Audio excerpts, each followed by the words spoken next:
ಇದೇ ಪುಟ್ಟರಂಗ ಶೆಟ್ಟರ್ ಆಫೀಸ್ ಹೋಗಿ ನೀವು ನಾವು ಎಲ್ಲರೂ ಕೂಡಿ ಪುಟ್ಟರಂಗ ಶೆಟ್ಟರ್ ನಿಮ್ಗೆ ನಮ್ಮ ಸಂಘ ನಡೆಸಕ್ಕೆ ಆಗೋದಿಲ್ಲ. ಯಾಕಂದ್ರೆ ನೀವು ರಾಜಕಾರಣಿಗಳು, ನೀವು ಎಲ್ಲ ಕಡೆ ಬ್ಯಾಲೆನ್ಸಿಂಗ್ ಇರಬೇಕು. ಸಂಘ ಸಮಾಜ ಅಂದ್ರೆ ನೇರವಾಗಿ ಮಾತಾಡೋದಿರ್ಬೇಕು. ನಿಮ್ಗೆ ಮಾತಾಡಕ್ ಆಗೋದಿಲ್ಲ. ನೀವು ಸಂಘ ರಾಜೀನಾಮೆ ಕೊಡ್ರಿ, ಅಧ್ಯಕ್ಷ ಸ್ಥಾನ ನಿಮ್ಮ ಮನೆಯೊಳಗೆ ನಿಮ್ಮ ಮಕ್ಕಳಿಗೆ ಕೊಡ್ರಿ, ಇಲ್ಲ ನಿಮ್ಮ ಸಂಬಂಧಿಕರಿಗೆ ಯಾರ್ಯಾರ ಕೊಡ್ರಿ, ಇಲ್ಲ ಸಮಾಜದೊಳಗೆ ಯಾವ ಮುಖಂಡರು ಒಳ್ಳೆಯವ್ರ ಅವ್ರು ಕೊಡ್ರಿ ಅಂತೇಳಿ ಕೈ ಮುಗಿದು ಹೇಳಿದ್ರೆ ನಿಮ್ಮ ಬೆದರಿಕೆನೆ. ಮತ್ತೆ ಅವಾಗ ಹೇಳಿ ಅವಾಗ ನಾನೇ ಹೇಳ್ದವ, ನೀವು ಇದ್ರಿ, ಇವರು ಇದ್ರಿ, ಎಲ್ಲರೂ ಇದ್ರ. ಅವಾಗ ಮತ್ತೆ ಸಂಘ ಯಾಕೆ ರಾಜೀನಾಮೆ ಕೊಡ್ಲಿಲ್ಲ? ಆದ ಹೋಗ್ಲಿ, ಧಾರವಾಡಕ್ಕೆ ಬಂದಿದ್ರು, ಧಾರವಾಡದಾಗ ಹೇಳಿದೆ ಪುಟ್ಟರಂಗ ಶೆಟ್ರೆ ನಿಮ್ಮ ಸಂಘ ನಡೆಸಕ್ಕೆ ಆಗೋದಿಲ್ಲ, ಅಧ್ಯಕ್ಷ ಸ್ಥಾನ ರಾಜೀನಾಮೆ ಕೊಡ್ರಿ. ಎಲ್ಲ ಕ್ಲಾಸಿಕ್ ಸ್ಕೂಲ್ನೊಳಗೆ ನೀವು ಮಾತಾಡ್ಬೇಡಿ ಸುಮ್ಮನೆ ಅಂದ್ರೆ ಯಾರೇ ಎಕ್ಕೋಬ ನೀವು ಮಾತಾಡ್ಬೇಡಿ ಸುಮ್ಮನೆ ಅಂದ್ರೆ ಯಾಕಪ್ಪ ಯಾಕೆ ಮಾತಾಡ್ಬಾರ್ದೆ? ನಾವು ಉಪವಾಸ ಬಂದ ಹುಟ್ಟಿಲ್ಲ.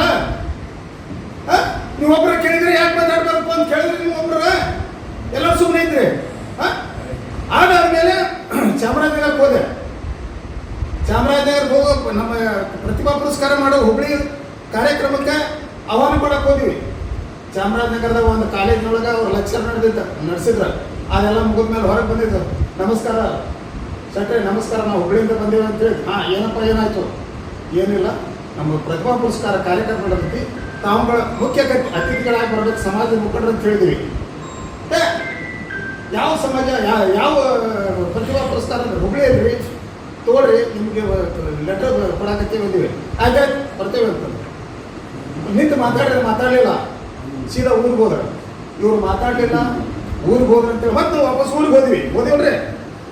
ಊರಿಗೆ ಹೋಗಿ ಅವ್ರ ಮನೆಯೊಳಗೆ ಹೋಗಿ ಕುಂತು 1 ಗಂಟೆ ಕಾಲ ಹೇಳಿದ್ವಿ, ಸಮಾಜದೊಳಗೆ ನಿಮ್ಮ ಹೆಸರು ಕೆಡಾಕತ್ತೈತಿ, ಪುಟ್ಟರಂಗ ಶೆಟ್ರೆ ನಿಮ್ಮ ಹೆಸರು ಕೆಡಾಕತ್ತೈತಿ. ಯಾಕಂದ್ರೆ ನೀವು ದೊಡ್ಡ ಅಧಿಕಾರದೊಳಗಿದ್ದವರು, ನೀವು ಸಮಾಜಕ್ಕೆ ಅಡ್ಡಾಡಕ್ಕೆ ಆಗೋದಿಲ್ಲ. ದಯವಿಟ್ಟು ನಿಮ್ಮ ಕೈ ಮುಗಿದು ಹೇಳ್ತೀವಿ, ಈ ಸಂಘ ಬಿಟ್ಟು ಕೊಡ್ರಿ, ಬಿಟ್ಟು ಕೊಟ್ರೆ ಸಮಾಜ ಸುಧಾರಣೆ ಆಗ್ತೈತಿ, ಆಗೋದಿಲ್ಲ. ಏನು ಮಾತಾಡಲಿಲ್ಲ. ಅಂಥವ್ರನ್ನ ನೀವು ಸಂಘಕ್ಕೆ ಇಟ್ಕೊಳ್ಳೋರು ನೀವೆಂತವ್ರು?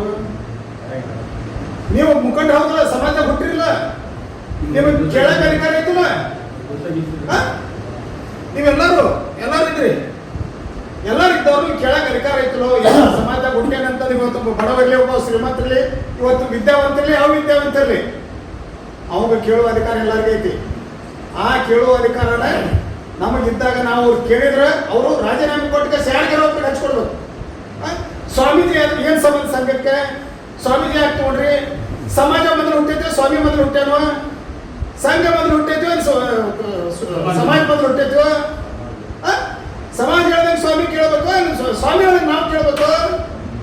ಸ್ವಾಮಿ ಇವತ್ತು ನಾವು ಒಂದು ಮಠಕ್ಕೆ ತಂದು ಇಟ್ಟೇವಂದ್ರೆ ಅಲ್ಲಿ ಅವ ಒಳ್ಳೆ ಇತ್ತಂದ್ರೆ ಅವ ದೇವರು, ಇಲ್ಲ ಅಂತಂದ್ರೆ ಅವ ಬಾಗಿಲ ಕಾಯು ವಾಚ್ಮ್ಯಾನ್. ಆ ದೇವರನ್ನ ಆಗ್ಬೇಕಲ್ಲ, ವಾಚ್ಮನ್ ಆಗ್ಬೇಕು.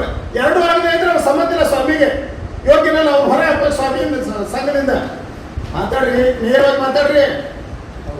40 ವರ್ಷದಿಂದ 50 ವರ್ಷದ ಸಂಘದಾಗ ಹೇಳ್ತೀರಿ ನೀವು. ನಾ ಈ ಬಂದ್ವರೆಗೆ 4 ವರ್ಷ ಆತ. ನಾ ಕೇಳಿದ್ರೆ ನನ್ನ ಮ್ಯಾಗ ಆಲ್ ಓವರ್ ಇಂಡಿಯಾದ ಕಂಪ್ಲೇಂಟ್ ಕೊಟ್ಟ. ಆಲ್ ಓವರ್ ಇಂಡಿಯಾದ ಕಂಪ್ಲೇಂಟ್ ಕೊಟ್ಟ, ನಾನು ಪೊಲೀಸ್ ಸ್ಟೇಷನಲ್ಲಿ ಅಡ್ಡಾಡಿಸಿದ. ಇಂಥವ್ರು ದೇವಕರು ವಿಚಾರ ಮಾಡಿ ಸಮಾಜಕ್ಕೆ ಒಂದು ಕಂಟಕ ತಂದಿಟ್ರಿ ನೀವು. ಸಮಾಜಕ್ಕೆ ಒಂದು ಕಂಟಕನ್ನು ತೊಗೊಂಬಂದಿಟ್ರಿ, ಸಮಾಜಘಾತಕ ಶಕ್ತಿ ತಂದಿಟ್ರಿ ನೀವು. ಮತ್ತಿಲ್ಲಿ ಮಾತಾಡ್ತೀರಿ ನೀವು ಸಂಘರ್ಷ ಎಲ್ಲರೂ ಕೂಡಿ ಕಸ ಸಮ ಕೂಡು ನಾವು ಸೇರೋಣ ಅಂತೇಳಿ. ಏನು ಸೇರಾಕತ್ತೀರಿ? ಏನು ಕೊಡಕತ್ತೀರಿ? ಯಾರ ಮೇಲೆ ಮಾತಾಡಕತ್ತೀರಿ? ಯಾರ್ಯಾರು ಉಪ್ಪಾರ ಸಮಾಜದಾಗ ಮುಖಂಡರದೀರಿ, ಎಲ್ಲರೂ ಕೂಡಿ ಒಂದು ನಿರ್ಣಯ ತಗೋಬೇಕು. ಮುಂದಿನ ನಮ್ಮ ಮಕ್ಕಳ ಭವಿಷ್ಯ, ನಮ್ಮ ಸಮಾಜದ ಭವಿಷ್ಯ ಉಳಿಬೇಕು, ಬೆಳಿಬೇಕು ಅಂತಂದ್ರೆ ನೀವು ನೇರವಾಗಿ ಮಾತಾಡಿದ್ರೆ ನಮ್ಮ ಸಮಾಜ ಬೆಳಿತೈತಿ, ಇಲ್ಲಾಂದ್ರೆ ಬೆಳಕ್ ಸಾಧ್ಯ ಇಲ್ಲ. ಇವತ್ತು ನಾನು ತಪ್ಪು ಮಾಡಿದ್ರೆ ನಾನು ಇವತ್ತು ಯಾವ ವಿದ್ಯಾವಂತರು ತಪ್ಪ ಅವನು ಪುಟ್ಟಿ ಹೊಡ್ಬೇಕಾರೆ, ವಿದ್ಯಾವಂತ ತಪ್ಪಿದ್ರೆ ಅವನು ಪುಟ್ಟಿ ಹೊಡ್ಬೇಕು ಅಂದ್ರೆ ನೀವು ಸಮಾಜಕ್ಕೆ